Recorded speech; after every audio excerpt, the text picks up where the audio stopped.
Okay, so to continue with our reading of the Bhagavad Gita, we'll start at the top of the path of action, and we will, I don't know, choose an arbitrary amount you feel comfortable reading, and then the next person will read. I mean, I could just we could just do a page each. Yeah, a I page mean, each might be the best. Yeah, you're right. Yeah, that's a good idea. We'll do a page each. Um, I'll start because my name is at the top of the alphabetical list. mhm. Only because I'm doing the screen share, though. It's not actually the alphabetical order. Hi Arjuna. guys. Hi, Max.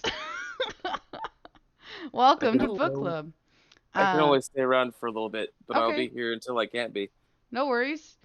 We're reading a slightly different translation than last week, Eh, Sweet.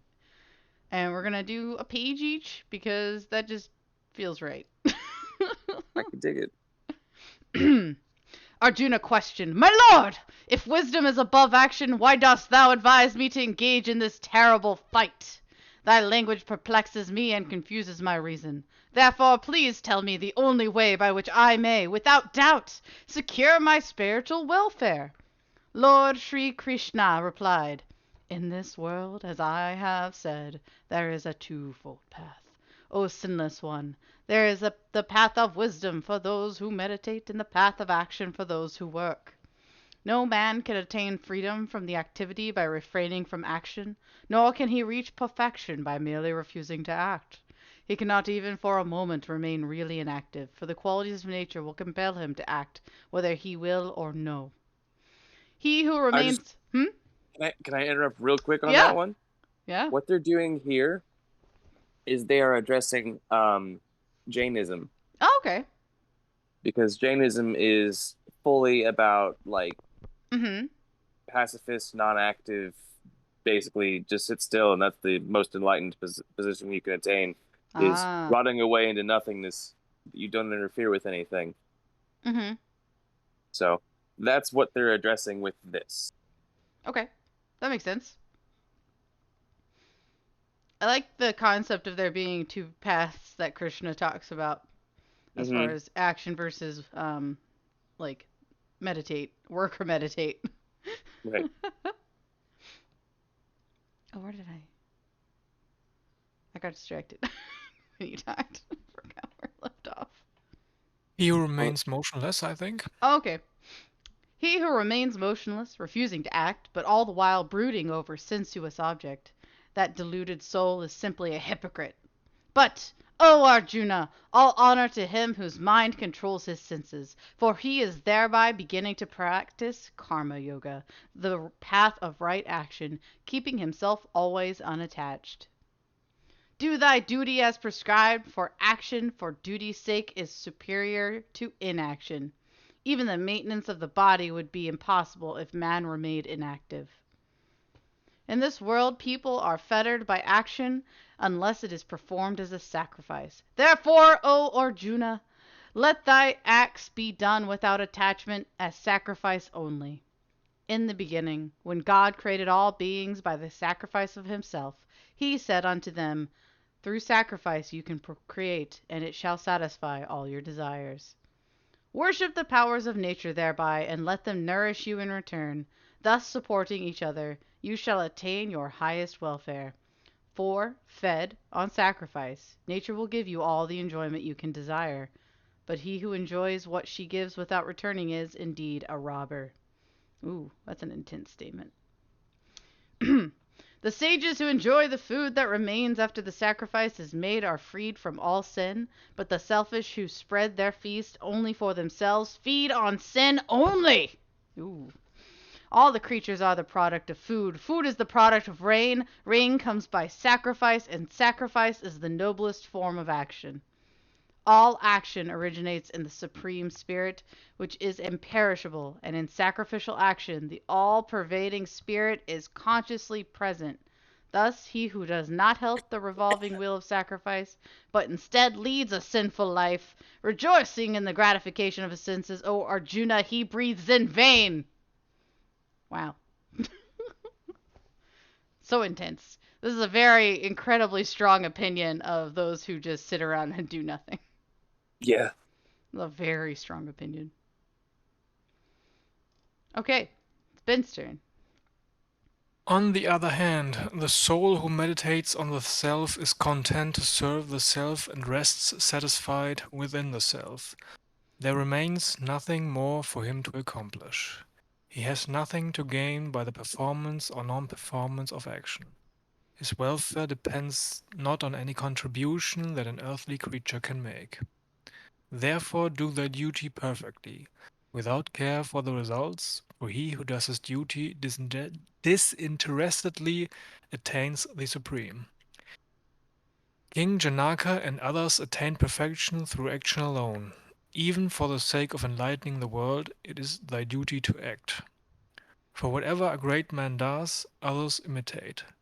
People conform to the standard which he has set. There is nothing in this universe, O Arjuna, that I am compelled to do, nor anything for me to attain. Yet I am persistently active.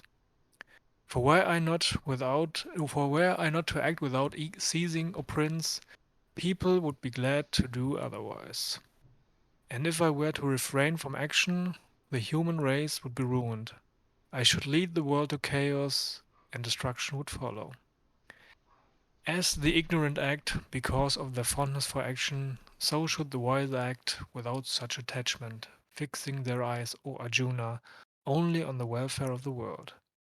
But a wise man should not perturb the minds of the ignorant, who are attached to action. Let him perform his own actions in the right spirit, with concentration on me, thus inspiring all to do the same. Action is the product of the qualities inherent in nature.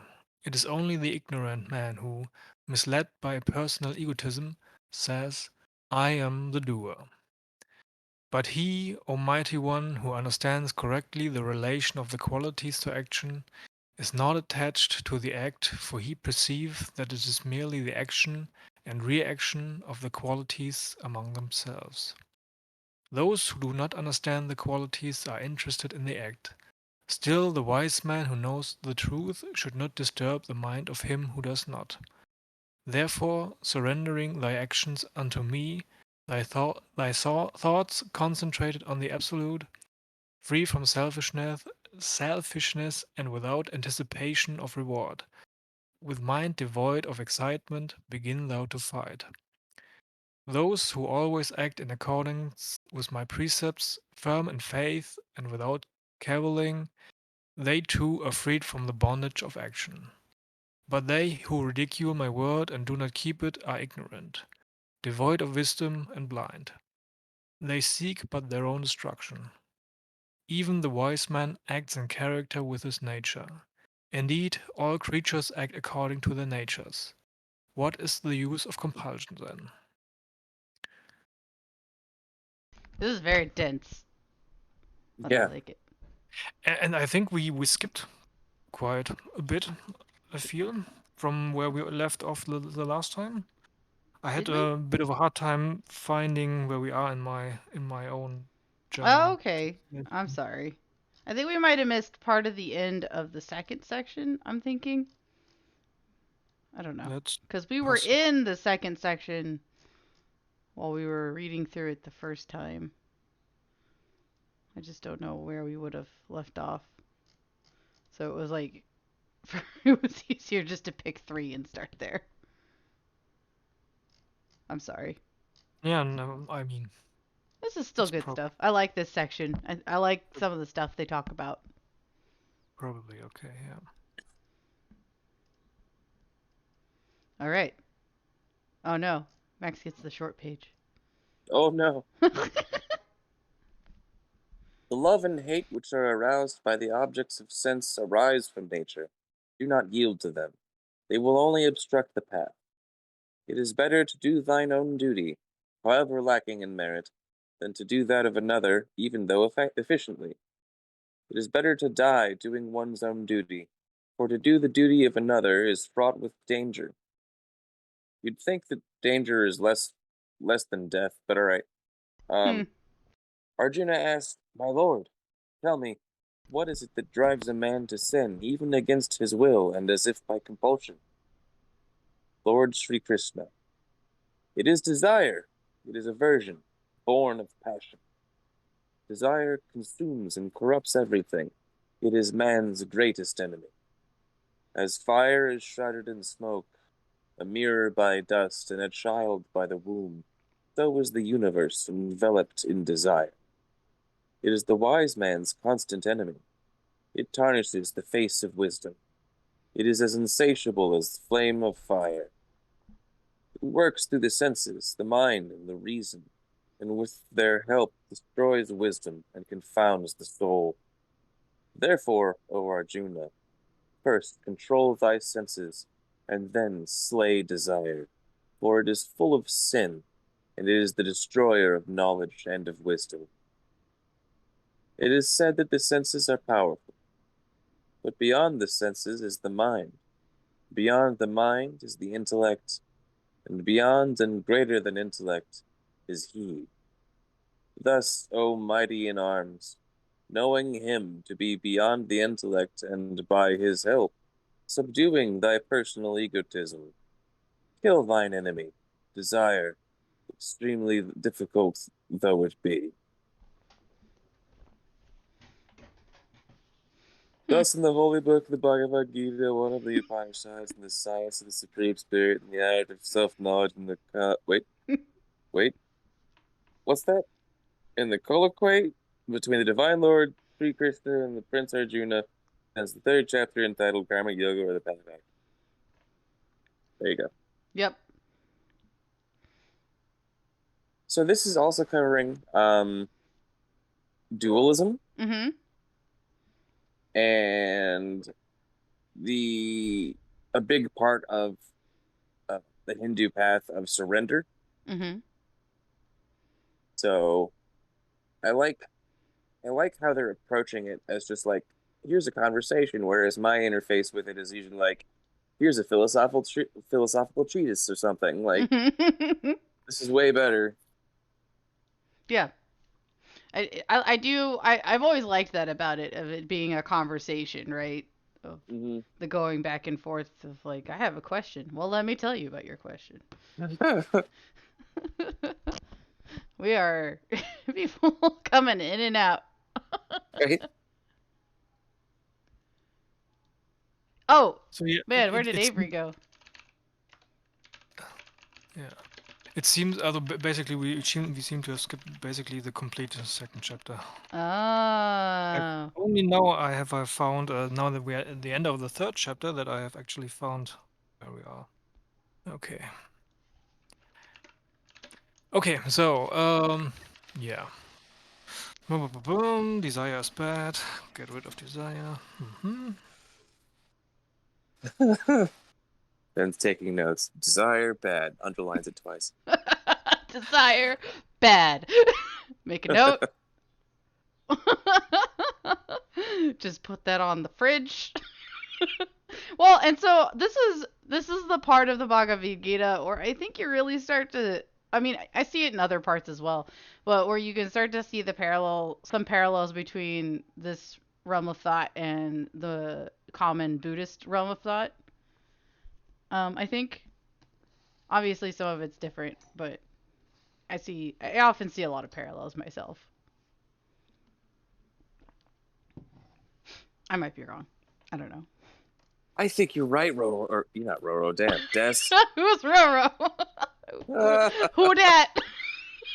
That's my friend that's about to be here in 5 minutes. Oh, that'll be fun. All right. Apologies for skipping the second section, I guess. I think we'll just go forward. Sorry, Ben. No, it's all right. Now that I know where we are, it's It's fine. gonna be. My confusion has been reduced. So Okay. My apologies. Forward. I don't know how to say that word. Dhyana Yoga, the path of wisdom. Lord Sweet Shri. Diana. Oh, Sweet Diana. sweet Dhyana. Lord Sri Krishna said, "This imperishable philosophy I taught to Vuvaswana, the founder of the Sun dynasty. Vuvaswana gave it to the Manu, the lawgiver, the Manu to the king Ikshwaku. These are some Yes. fun names. Yes. The divine king knew it, for it was their tradition. Then, after a long time, at last it was forgotten. It is the same ancient path that I have now revealed to thee, since thou art my devotee and my friend. It is the supreme secret. Arjuna asked, My lord, Vuvaswana was born before thee. How then canst thou have revealed it to him? Lord Sri Krishna replied, I have been born again and again from time to time. Thou too, O Arjuna. My births are known to me, but thou knowest not thine. I have no beginning. Thou I am imperishable, as well as Lord of all that exists, yet by my own will and power do I manifest myself. Whenever spirituality decays and the materialism is rampant, then, O Arjuna, I reincarnate myself to protect the righteous, to destroy the wicked, and to establish the kingdom of God. I am reborn from age to age. He who realizes the divine truth concerning my birth and life is not born again, and when he leaves his body, he becomes one with me. Many have merged their existence in mine, being freed from the desire, fear, and anger, filled always with me, and purified by the illuminating flame of self abnegation. Mm-hmm. Howsoever men try to worship me, so do I welcome them. By whatever path they travel, it leads to me at last. Those who look for success worship the powers, and in this world their actions bear immediate fruit. The four divisions of society, the wise, the soldier, the merchant, the laborer, were created by me, according to the natural Yes. distribution of qualities and instincts. I am the author of them, though I myself do no action and am changeless. My actions do not fetter me, nor do I desire anything that they can bring. He who thus realizes why are words so hard? I like made my way through some of the tougher words, and then I'm like, realizes me is not enslaved by action. Krishna has now got a Texan accent. In the light of wisdom, our ancestors who sought deliverance performed their acts. Act thou also as did our fathers of old. Who is action and what is inaction? It is a question which was bewildered the wise, but I will declare unto thee philosophy of action, and knowing it, thou shalt be free from evil. I have to tell you, when I first read the Bhagavad Gita, and it was along these lines of the translation, I think, I really vibed with it because I had been coming out of my more like deeply Christian heritage, Mm. and so something about it was like a great little bridge, if you will, of Right. spiritualism. Anyway, that's a weird little footnote for you. Avery'd like to read with us, so it will be Hello. Avery's page. Hello, Avery. Hello, Avery. Hello. Is it my turn? Yes. It is now your turn, Avery. Okay, we're on page 13. Yes? Yes. Yes, that is correct. Okay. It is necessary to consider what is right action, what is wrong action, and what is inaction, for mysterious is the law of action. He who can see inaction in action, oh, that's tricky. That's fun. he who can see inaction in action, and action in inaction, is the wisest among men. He is a saint even though he still acts.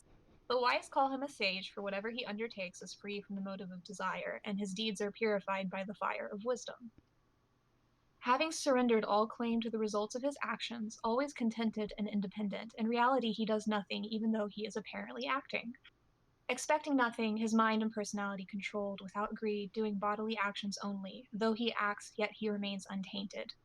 Content with what comes to him without effort of his own, mounting above the pairs of opposites, free from envy, his mind balanced both in success and failure. Though he acts, yet the consequences do not bind him. He who is without attachment, free, his mind centered in wisdom, his actions, being done as a sacrifice, leave no trace behind. For him, the sacrifice itself is the spirit. The spirit and the oblation are one. It is the spirit itself which is sacrificed in its own fire. And the man, even in action, is united with God, since while performing his act, his mind never ceases to be fixed on him. Some sages sacrifice to the powers, others offer themselves on the altar of the eternal. Some sacrifice their physical senses in the fire of self-control. Others offer up their contact with external objects in the sacrificial fire of their senses. I think that's a typo. Yeah. Yeah. Others again sacrifice their activities and their vitality in the spiritual fire of self-abnegation kindled by wisdom.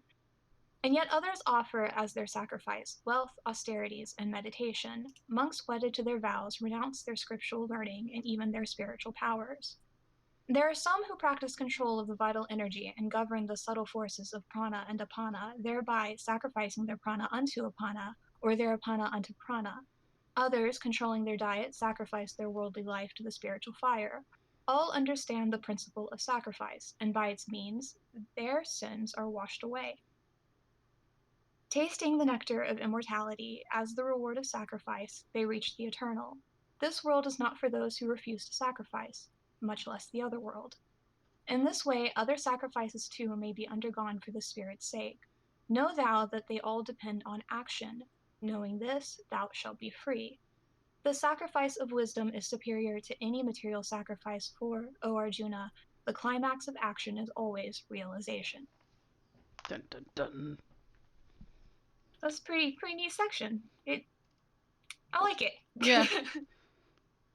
Got a whole this pretty culturally distinct and separated by time and distance, but it's got a bit of a Taoism thing going on. Well, I may have to go. I think my friend has arrived. Exciting. They're very exciting. It was a pleasure to hang out for a few minutes beforehand. Okay. Yes. Bye. Take care. Tell Sam we said hi. Bye. I'll tell them goodbye. Okay, bye. Enjoy book club. Bye. Goodbye. All right, Ben, it's your turn. Yeah. This shalt thou learn by prostrating thyself at the Master's feet, by questioning him and by serving him. The wise who have realized the truth will teach thee wisdom. Having known that, thou shalt never again be confounded, and, O Arjuna, by the power of that wisdom, thou shalt see all these people as if they were thine own self, and therefore as me. Be thou the greatest of sinners, yet thou shalt cross over all sin by the ferry boat of wisdom. As the kindled fire consumes the fuel, so, O Arjuna, in the flame of wisdom the embers of action are burned to ashes. There is nothing in the world so purifying as wisdom, and he who is a perfect saint finds that at last in his own self. He who is full of faith attains wisdom, and he too who can control his senses, having attained that wisdom, he shall ere long attain supreme peace. But the ignorant man and he who has no faith and the skeptic are lost. Neither in this world nor elsewhere is there any happiness in store for him who always doubts. But the man who has renounced this action for meditation, who has cleft his doubt in twain by the sword of wisdom, who remains always enthroned in himself, is not bound by his acts. Therefore, cleaving asunder with the sword of wisdom the doubts of the heart, which thine own ignorance has engendered, follow the path of wisdom and arise. And blah blah blah. This ends the Blah. fourth chapter. Very good. It's so intense, this entire section. I don't know. I'm always uncertain because I feel like I'd had the discussion in the class I took in college, which I think Avery and I were in together. Yes, we Uh, were. the- Yeah. The discussion seemed to be it's unclear what Krishna wants you to do, but then you read sections like this, and I'm like, Krishna obviously has very strong opinions that something should be done. Yes. Yeah. It seems to be a pretty strict policy of literally doing things is better than not doing things. Yeah. Yeah. Which is, I mean, that's a pretty interesting idea from, I think, most like Western philosophical and religious perspectives. Mhm. Like, there's definitely like it's a pretty on its face, just that basic statement I feel like a lot of people would disagree with that. Like, no, there's lots of things that it would be better if you just didn't do anything than if you did them. So, yeah, I don't know. It's an interesting difference. Yeah. We are now on the renunciation of action. Maybe this is where the confusion comes in. Arjuna said, "My lord, at one moment thou praisest renunciation of action, at another right action. Tell me truly, I pray, which of these is more conducive to my highest welfare?" Lord Sri Krishna replied, "Renunciation of action and the path of right action both lead to the highest of the two. Right action is the better. He is a true ascetic who never desires or dislikes, who is uninfluenced by the opposites and is easily freed from bondage. Only the unenlightened speak of wisdom and right action as separate, not the wise. If any man knows one, he enjoys the fruit of both. The level which is reached by wisdom is attained through the right action as well. He who perceives that the two are one knows the truth. Without concentration, O mighty man, renunciation is difficult. But the sage who is always meditating on the divine, before long shall attain the absolute. He who is spiritual, who is pure, who has overcome his senses and has personal self, who has realized his highest self as the self of all, such a one, even though he acts, is not bound by his acts. Though the saint sees, hears, touches, smells, eats, moves, sleeps, and breathes, yet he knows the truth, and he knows that it is not he who acts. Though he talks, though he gives and receives, though he opens his eyes and shuts them, he still knows that his senses are merely disporting themselves among the objects of perception.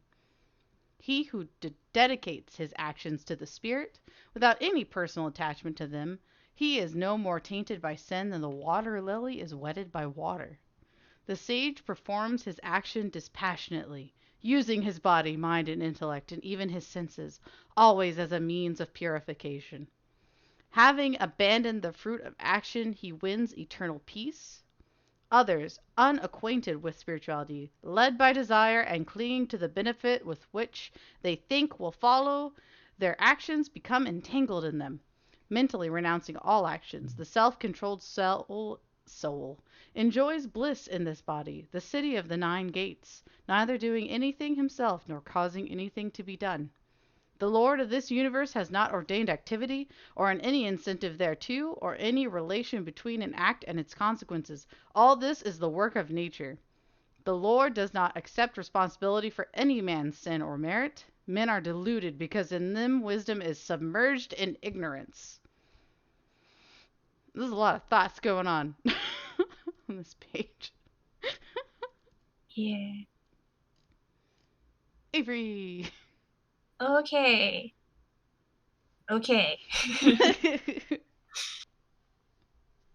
Let me get a drink of water real quick. I should have done that while you were reading, but instead I just sat here. I know, my reading prowess is too powerful. You were mesmerized. Surely wisdom is like the sun, revealing the supreme truth to those whose ignorance is dispelled by the wisdom of the self. Meditating on the divine, having faith in the divine, concentrating on the divine, and losing themselves in the divine, their sins dissolved in wisdom, they go whence there is no return. Sages look equally upon all, whether he be a minister of learning and humility, or an infidel, or whether it be a cow, an elephant, or a dog. Even in this world, they conquer their earth life, whose minds, fixed on the Supreme, remain always balanced, for the Supreme has neither blemish nor bias. He who knows and lives in the Absolute remains unmoved and unperturbed. He is not elated by pleasure or depressed by pain. He finds happiness in his own self and enjoys eternal bliss, whose heart does not yearn for the contacts of earth and whose self is one with the everlasting. The joys that spring from external associations bring pain. They have their beginning and their endings. The wise man does not rejoice in them. He who, before he leaves his body, learns to surmount the promptings of desire and anger is a saint and is happy. He who is happy within himself and has found its peace, and in whom the inner light shines, that sage attains eternal bliss and becomes the spirit itself. Sages whose sins have been washed away, whose sense of separateness has vanished, who have subdued themselves, and seek only the welfare of all, come to the eternal spirit.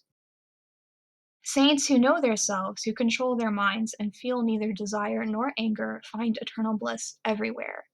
Excluding external objects, his gaze fixed between the eyebrows, the inward and outward breathings passing equally through his nostrils, governing sense, mind, and intellect, intent on liberation, free from desire, fear, and anger, the sage is forever free. Knowing me as him who gladly receives all offerings of austerity and sacrifice, as the mighty ruler of all the worlds and the friend of all beings, he passes to eternal peace. Meditation good. That's what I Yes. got from this. I thought this sentence was wild, whether it be a cow, an elephant, or a dog. I almost laughed. I don't know why. Yeah, no, I enjoyed it. I feel like it brought a little bit of groundedness. Hmm. Like because the way the text is written, or at least the way it's translated, I'm assuming it has some of the same quality in the original language. It's a lot. It's a spiritual work, and you can tell that from basically any particular phrase within it. But then you have this, whether it be a cow, an elephant, or a dog, and it's just like that's nice, That's nice. Nice nice little little. image. Yeah. Yeah. Yeah, I find this version kind of hard to follow, to be honest. I mean, I'm not Ah. of the most clearest of minds today, but yeah, it's as you said, it's very dense, and Hmm. sometimes I find it's yeah, there are allusions to maybe strange concepts that we are not too familiar with, and Yeah, the Bhagavad Gita is very definitely like it's culturally contextual. Like it relies heavily on you kind of knowing the culture around with which it exists. I think, yeah, but absolutely, yeah. I get that from a lot of texts we've read occasionally, even just the Buddhist ones. All right, Ben, this is your page. Yeah. Self-control. Lord Sri Krishna said, "He who acts because it is his duty, not thinking of the consequences, is really spiritual and a true ascetic, and not he who merely observes rituals or shuns all action." O Arjuna, renunciation is in fact what is called right action. No one can become spiritual who is not renounced all desire. For the sage who seeks the heights of spiritual meditation, practice is the only method, for when he has attained them, he must maintain himself there by continual self control. When a man renounces even the thought of initiating action, when he is not interested in sense objects or any results which may flow from his acts, then in truth he understands spirituality. Let him seek liberation by the help of his highest self, and let him never disgrace his own self, for that self is his only friend, yet it may also be his enemy.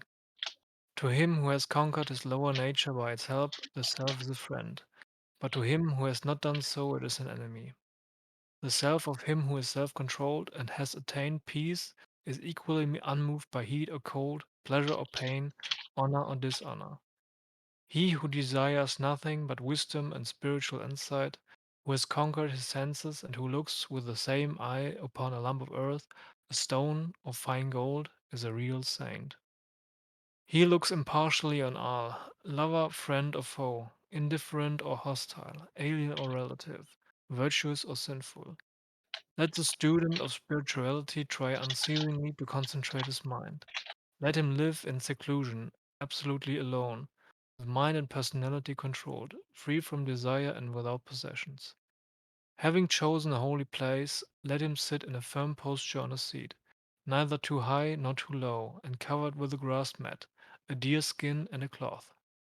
Seated thus, his mind concentrated, its functions controlled, and his senses governed, let him practice meditation for the purification of his lower nature. Let him hold body, head, and neck erect, motionless and steady. Let him look fixedly at the tip of his nose, turning neither to the right nor to the left. With peace in his heart and no fear, observing the vow of celibacy, with mind controlled and fixed on me, let the student lose himself in the contemplation of me. Thus keeping his mind always in communion with me, and with his thoughts subdued, he shall attain the peace which is mine and which will lead him to liberation at last. Meditation is not for him who eats too much, not for him who eats not at all, not for him who is overmuch addicted to sleep, not for him who is always awake. I feel like it just told me I didn't need to meditate. No. It's like, sorry, those of you who are super tired all the time or have insomnia. It's not for you. It's not for you.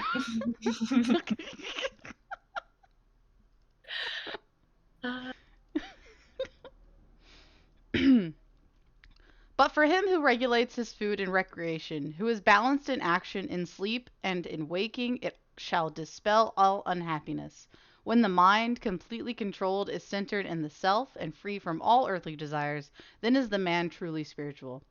The wise man who has conquered his mind and is absorbed in the self is as a lamp which does not flicker, since it stands sheltered from every wind. There, where the whole nature is seen in the light of the self, where the man abides within his self and is satisfied there, its functions restrained by its union with the divine, the man finds rest.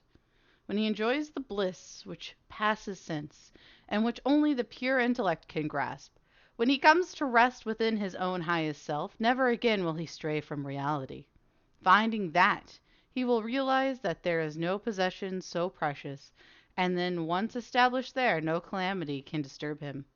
This inner severance from the affliction of misery is spirituality. It should be practiced with determination and with a heart which refuses to be depressed. If only. Um, renouncing every desire which imagination can conceive, controlling the sense at every point by the power of mind. Little by little, by the help of his reason controlled by fortitude, let him attain peace, and, fixing his mind on the self, let him not think of any other thing. When the volatile and wavering mind would wander, let him restrain it and bring it again to its allegiance to the self. Supreme bliss is the lot of the sage whose mind attains peace, whose passions subside, who is without sin, and who becomes one with the Absolute. Thus, free from sin, abiding always in the eternal, the saint enjoys without effort the bliss which flows from realization of the infinite. He who experiences the unity of life sees his own self in all beings, and all beings in his own self, and looks on everything with an impartial eye. He who sees me in everything, and everything in me, shall I never forsake, nor shall he lose me. The sage who realizes the unity of life and who worships me in all beings, lives in me, whatever may be his lot.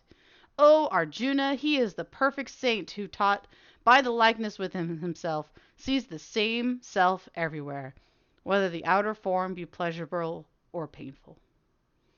Harsh. Interesting. Not harsh, but like interesting. So much going on here. And then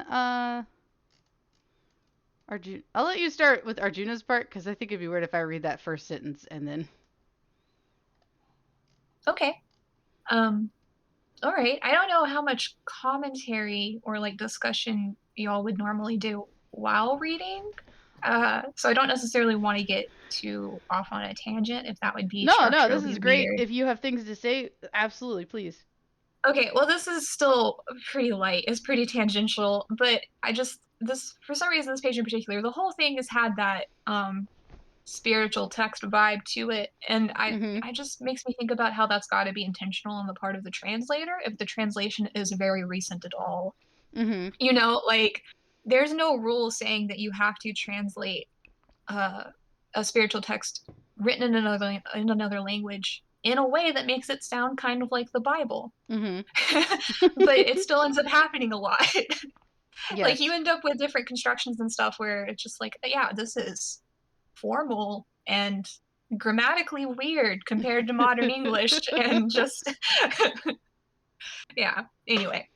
I think that's a cool observation though. I think you're probably that is an interesting trend. Yeah. Yeah, well, I mean, it adds like solemnity to the words, but it also literally makes it harder to understand. So, okay. Yes. I'll go ahead and start. So I'm starting with the last line of page 18. He just leads Um, into it. yeah. Arjuna said, it's in italics, but we still read that part, right? Yeah. There's other italicized sections we've been skipping, so okay, I'll stop doubting myself. Arjuna said, I do not see how I can attain the state of equanimity which thou hast revealed, owing to the restlessness of my mind. My lord, verily the mind is fickle and turbulent, obstinate and strong, yea, extremely difficult as the wind to control. Lord Sri Krishna replied, Doubtless, O mighty one, the mind is fickle and exceedingly difficult to restrain, but, O son of Kunti, with practice and renunciation it can be done. It is not possible to attain self realization if a man does not know how to control himself. But for him who, striving by proper means, learns such control, it is possible. Arjuna asked, He who fails to control himself, whose mind falls from spiritual contemplation, who attains not perfection but retains his faith, what of him, my lord? Having failed in both, my lord, is he without hope, like a riven cloud having no support, lost on the spiritual road? My lord, thou art worthy to solve this doubt once and for all. Save thyself, there is no one competent to do so. Lord Sri Krishna replied, My beloved child, there is no destruction for him either in this world or in the next. No evil fate awaits him who treads the path of righteousness. Having reached the worlds where the righteous dwell, and having remained there for many years, he who has slipped from the path of spirituality will be born again in the family of the pure, benevolent, and prosperous. Or he may be born in the family of the wise sages, though a birth like this is indeed very difficult to obtain. Then the experience acquired in his former life will revive, and with its help he will strive for perfection more eagerly than before. Unconsciously he will return to the practices of his old life, so that he who tries to realize spiritual consciousness is certainly superior to one who only talks of it. Then, after many lives, the student of spirituality who earnestly strives and whose sins are absolved attains perfection and reaches the supreme. The wise man is superior to the ascetic and to the scholar and to the man of action. Therefore be thou a wise man, O Arjuna. I look upon him as the best of mystics who, full of faith, worshippeth me and abideth in me. It's a very Okay, karmic wheel. Very. it is. It is. It has. I'm not trying to be. I don't want to bring my own cultural judgment into this too much, like my own point of view, but Mm-hmm. I also feel like it's worth at least sharing that I do not like this. I'm just not a big fan of the idea that it's like, oh, you'll get reborn better if you were doing enough of the right things previously, even if you weren't doing quite enough to reach the end of the road. Um, Ah, People who that implies the people who are born in those prosperous families did real good things they earned previously, it. and the people who aren't born into prosperous families probably didn't. Yeah. Um, yeah, it's like I don't like that. Yeah, but I also I this is just a page from a really old document. I'm not saying that this is like a widespread problem that people might have these beliefs. Practically speaking, I don't know. The nuance has to develop somewhere. Mm-hmm. Um, but yeah, okay. Opinion expressed. Excellent. Band. Knowledge and experience. Lord Sri Krishna said, Listen, O Arjuna, and I will tell thee how thou shalt know me in my full perfection, practicing meditation with thy mind devoted to me and having me for thy refuge. I will reveal to this knowledge unto thee, and how it may be realized, which, once accomplished, there remains nothing else worth having in this life. Among thousands of men, scarcely one strives for perfection, and even amongst those who gain occult powers, perchance but one knows me in truth. Earth, water, fire, air, ether, mind, intellect, and personality. This is the eightfold division of my manifested nature. This is my inferior nature. But distinct from this, O valiant one, know thou that my superior nature is the very life which sustains the universe, is the womb of all being, for I am he by whom the worlds were created and shall be dissolved. O Arjuna, there is nothing higher than me. All is strung upon me as rows of pearls upon a thread. O Arjuna, I am the fluidity in water, the light in the sun and in the moon. I am the mystic syllable Om in the Vedic scriptures, the sound in the ether, the virility in man. I am the fragrance of earth, the brilliance of fire. I am the life force in all beings, and I am the austerity of the ascetics. Know, O Arjuna, that I am the eternal seed of being. I am the intelligence of the intelligent, the splendor of the resplendent. I am the strength of the strong, of them who are free from attachment and desire. And, O Arjuna, I am the desire for righteousness. Whatever be the nature of their life, whether it be pure or passionate or ignorant, they are all derived from me. They are in me, but I am not in them. The inhabitants of the world, misled by those natures which the qualities have engendered, know not that I am higher than them all, and that I do not change. Verily, this divine illusion of phenomenon manifesting itself in the qualities is difficult to surmount. Only they who devote themselves to me and to me alone can accomplish it. The sinner, the ignorant, the vile, deprived of spiritual perception by the glamour of illusion, and he who pursues a godless life, none of them shall find me. O Arjuna, the righteous who worship me are grouped by stages. First, they who suffer, next, they who desire knowledge, then they who thirst after truth, and lastly, they who attain wisdom. Now we know a lot of things about Krishna. Um, this will be probably this next round of reading probably be the end. So we'll each read one more page, and there you go. Now you know. Of all of these, he who has gained wisdom, who meditates on me without ceasing, devoting himself only to me, he is the best. For by the wise man I am exceedingly beloved, and the wise man too is beloved by me. Noble-minded are they all, but the wise man I hold as my own self, for he, remaining always at peace with me, makes me his final goal. After many lives, at last the wise man realizes me as I am. A man so enlightened that he sees God everywhere and is very difficult to find.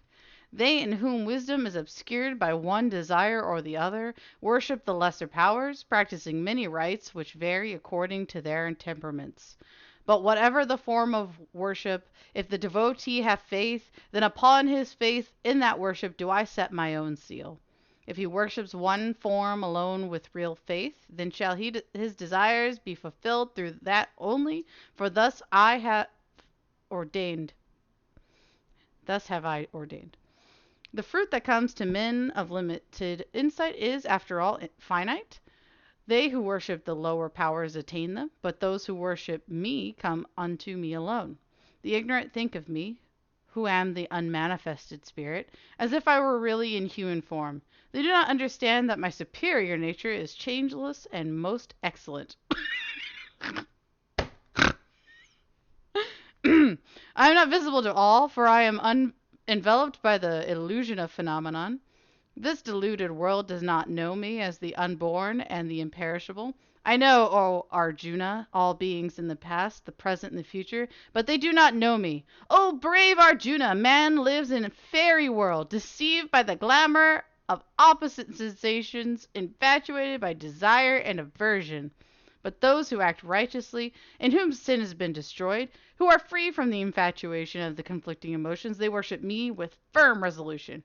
Those who make me their refugee, who strive for liberation from decay and death, they realize the supreme spirit which is their own real self, in which all action finds its consummation. Those who see me in life in the world, and the universal sacrifices as pure divinity, keeping their minds steady, they live in me, even in the crucial hour of death. That's a lot. Yeah. Most excellent, Yep. bro. I was wondering why you were giggling. I was like, is this a Bill and Ted moment? Is Yes, that what's happening here? It's like, must be excellent. Lord Sri Krishna said, be excellent to each other. Be excellent. Yes, that was exactly it. I'm sorry. So I guess You said another round of reading, which would be 2 more pages. I guess the 2 more pages would finish up another section, right? I was going to ask, do we want to end there because it's the end of a section? Oh, that's a and it good might be... idea. We could, yeah. And on section 7 is just a single page. Yeah. I mean, in 8s too. Like I said, we could go ahead and read the next 2 pages, I guess. Yeah, yeah. So if you, yeah, we could end 8. Yeah. That'd be good. Very fascinating, because in my translation, chapter 7 is actually much longer. Hmm. Oh, that is Really? interesting. Like how much longer? If I you mean, it's several pages. Oh 1, my goodness, I wonder 2, why. 3, 4, 5, 6, 7, 8, 10 pages, or 9.5. When is this made? Ah, nope. That's not it. hmm. Hoping to find a copyright date. Yeah, it's just 2 pages here. 7 is. Which, I mean, some of that you could account for if it's a different page size and stuff like that, but Hmm. Yeah, I Weird. feel that this is probably much, also my version is probably much expanded in some way. It sounds useful though. interesting. It does. I feel like a lot of these little sections deserve unpacking. Yeah. Mm. Yeah. Oh, okay. So let's do 8, I guess. Yeah. All right. 8. Life everlasting. Again, you didn't have to translate it that way. This is very intentionally biblical sounding, but okay. Life everlasting. Which is kind of odd, because when there's just scrolled up, I mean, it seems to be the translator is a Swami, so he is one at home in the Vedic faith. So why I mean, maybe he did it particularly to appeal to Western/Christian audiences, but Could yeah, be. it's strange. Yeah, yeah. Arjuna In asks, German, oh, just as I didn't mean to interrupt, but it doesn't. In my version, it says the unseething divinity, something like that, Ooh. or undying divinity. I like Not life. unseating. Yeah. that's interesting. So it doesn't even use an equivalent to the word life. It uses the word divinity. Yeah. Yeah. So it seems like a very intentionally selected phrase then. Mm, You could say divinity everlasting and get a similar meaning, but mm. hmm, hmm. All right then. To read then. Arjuna asked, O Lord of Lords, what is that which men call the Supreme Spirit? What is man's spiritual nature? And what is the law? What is matter? And what is divinity? Okay, there's divinity. Who is it who rules the spirit, sacrifice, and. Sorry, give me a second. I want to try to parse this phrase. Who is it who rules the spirit, sacrifice, and many? What? Mm. I've been able to parse what they're trying to say in a lot of it, but okay, whatever. I'm sorry. I'll keep reading. Just who is it who rules the spirit, sacrifice, and many, and at the time of death, how may those who have learned self-control come to the knowledge of thee? The Lord Sri Krishna replied, the Supreme Spirit is the highest imperishable self, and its nature is spiritual consciousness. The worlds have been created and are supported by an emanation from the Spirit, which is called the law. Matter consists of the forms that perish. Divinity is the supreme self, and he who inspires the spirit of sacrifice in man, O noblest of thy race, is I myself who now stand in human form before thee. Whosoever at the time of death thinks only of me, and thinking thus leaves the body and goes forth, assuredly he will know me. On whatever sphere of being the mind of a man may be intent at the time of death, thither he will go. Therefore meditate always on me, and fight. If thy mind and thy reason be fixed on me, to me shalt thou surely come. He whose mind does not wander, and who is engaged in constant meditation, attains the supreme spirit. Whoso meditates on the omniscient, the ancient, more minute than the atom, yet the ruler and upholder of all, unimaginable, brilliant like the sun, beyond the reach of darkness, he who leaves the body with mind unmoved and filled with devotion, by the power of his meditation gathering between his eyebrows his whole vital energy, attains the supreme. Now I will speak briefly of the imperishable goal, proclaimed by those versed in the scriptures, which the mystic attains when free from passion, and for which he is content to undergo the vow of continence. Closing the gates of the body, drawing the forces of his mind into the heart, and by the power of meditation concentrating his vital energy in the brain. Repeating Om, the symbol of eternity, holding me always in remembrance, he who thus leaves his body and goes forth reaches the Spirit Supreme. To him who thinks constantly of me and of nothing else, to such an ever faithful devotee, O Arjuna, am I ever accessible. Coming thus unto me, these great souls go no more to the misery and death of earthly life, for they have gained perfection. Well, that's interesting. Mhm. Weird. I could definitely see how it would be very easy to be like, I've got to read this whole text in multiple translations just to Yeah, figure it's also a bit annoying that that he left out the numbers of the stanzas.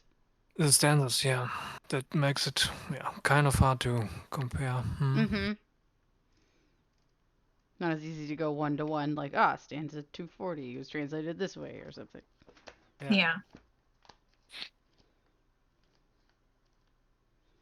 Yes, Should we do the last page? that would be Ben. All right.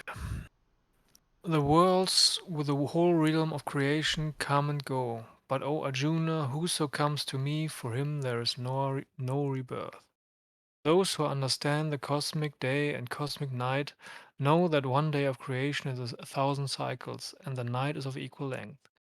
At the dawning of the day, all objects and manifestation stream forth from the unmanifested, and when evening falls, they are dissolved into it again. So basically, I think this refers to the creation and destruction of the world Mhm. in a cyclic way. Mhm. The same multitude of beings which have lived on earth so often are all dissolved as the night of the universe approaches, to issue forth anew when morning breaks.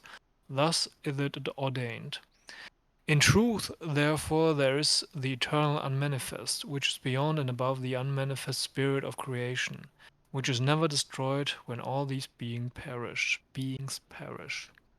The wise say that the unmanifested and indestructible is the highest goal of all.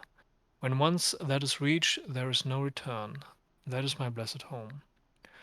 O Arjuna, that highest God in whom all beings abide and who pervades the entire universe is reached only by wholehearted devotion.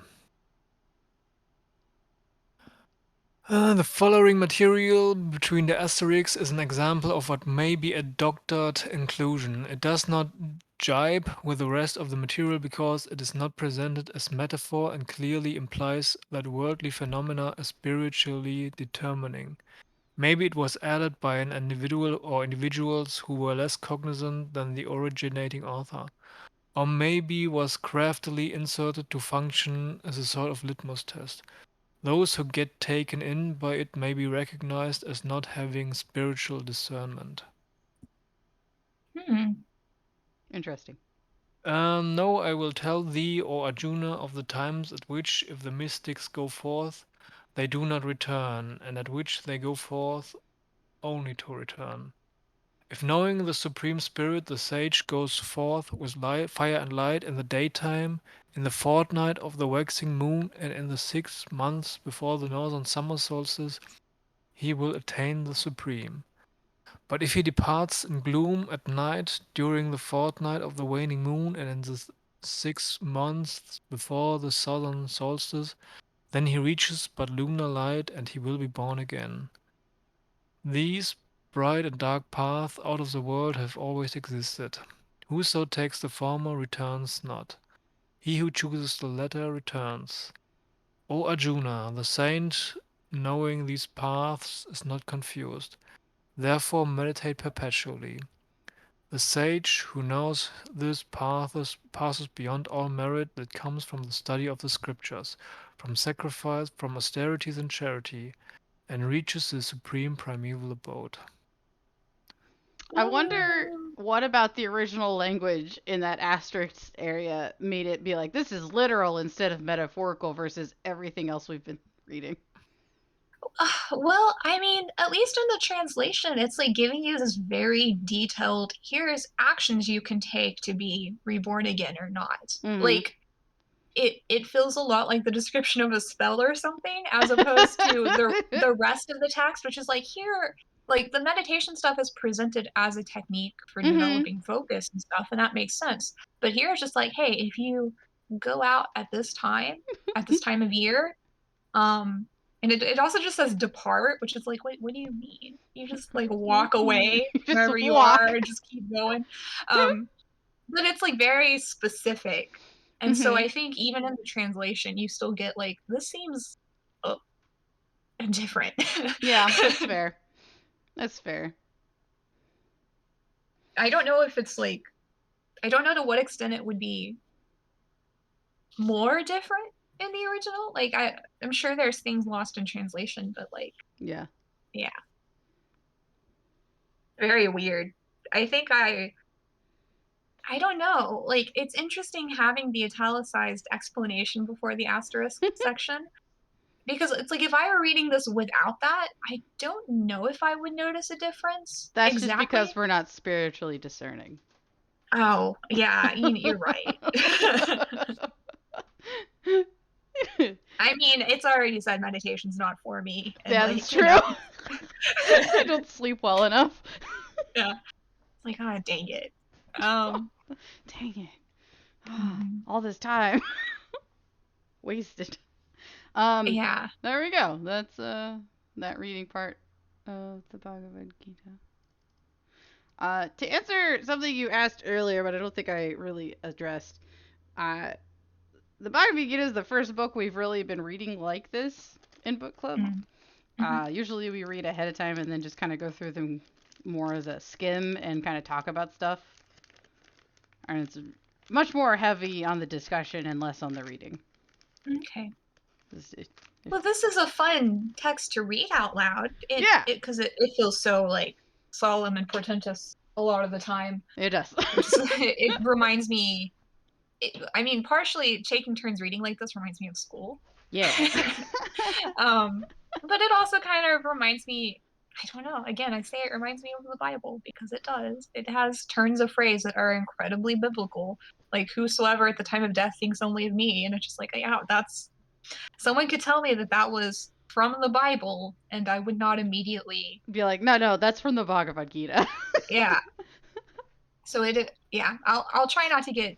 I'll stop harping on it. I just think it's really interesting. It is interesting, though. I agree. I certainly noticed the parallels. Yes. Also, the capitalization of words. It's a lot of fun. Really, you could just pull a ton of quotes and just troll Christian communities with them from this translation. Yeah. Yeah, I do feel a little sometimes like the capitalization of different words starts to feel a little bit like excessive. Like the kind of the joke about it, you can't highlight the whole book. Yeah. Like if you do this to too many concepts, some impact is lost. Like right. Oh, I was also a bit entertained during the section that was providing like all of the nouns for other nouns. Let me find it. It was in section 7. Yeah. So it starts, "O Arjuna, I am the fluidity in water, the light in the sun, and in the moon." And then it just continues on and on. When it hit, "I am the intelligence of the intelligent, I am the strength of the strong," I'm just like, you ran out of words to use, I think. You just I don't know. started saying like, things.